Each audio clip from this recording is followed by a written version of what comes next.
In this chapter, we look at amplitude modulation, and we will concentrate on a few fundamental formulas. In amplitude modulation, we take a high frequency carrier that can travel through space, and then on top of that, we modulate a lower frequency signal, usually in the audio range.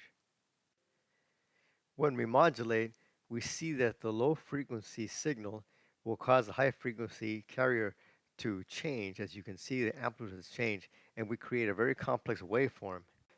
The signal looks very complex in the time domain, as in an oscilloscope, but in the frequency domain, as in a spectrum analyzer, we can see the carrier and then two sidebands, an upper sideband and a lower sideband.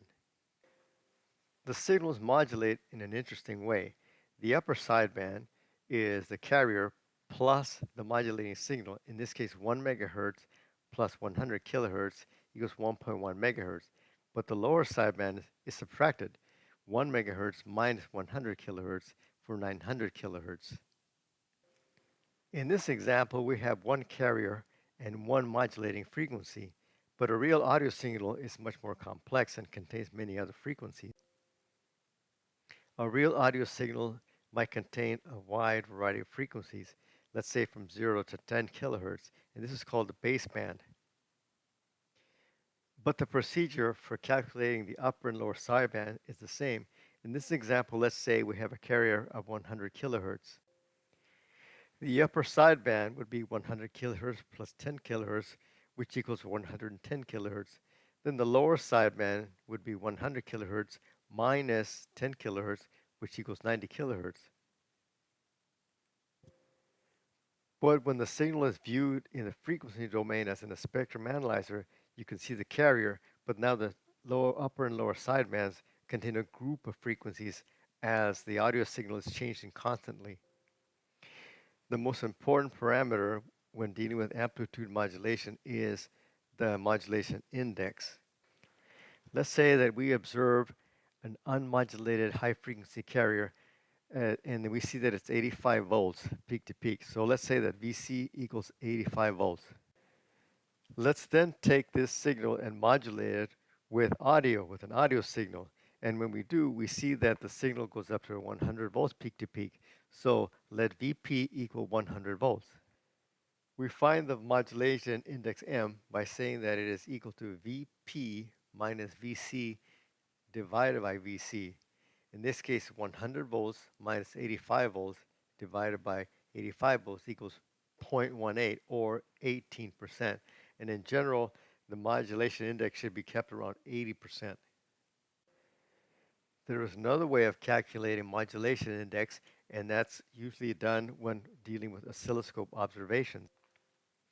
Let's say we have a signal that has already been modulated, and we look and see that the maximum span, B, is 1 volt, but that the minimum span, A, is 0.1 volt. In this case, modulation index M equals B minus A divided by B plus A, or 1 volt minus 0.1 volt divided by 1 volt plus 0.1 volt, and that equals 0.82 or 82%.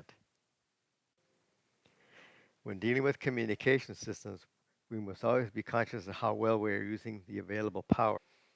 In AM, the total power is called the composite power, and we have a formula. It says PT equals PC times 1 plus M squared divided by 2, where PC is the carrier power and M is the modulation index.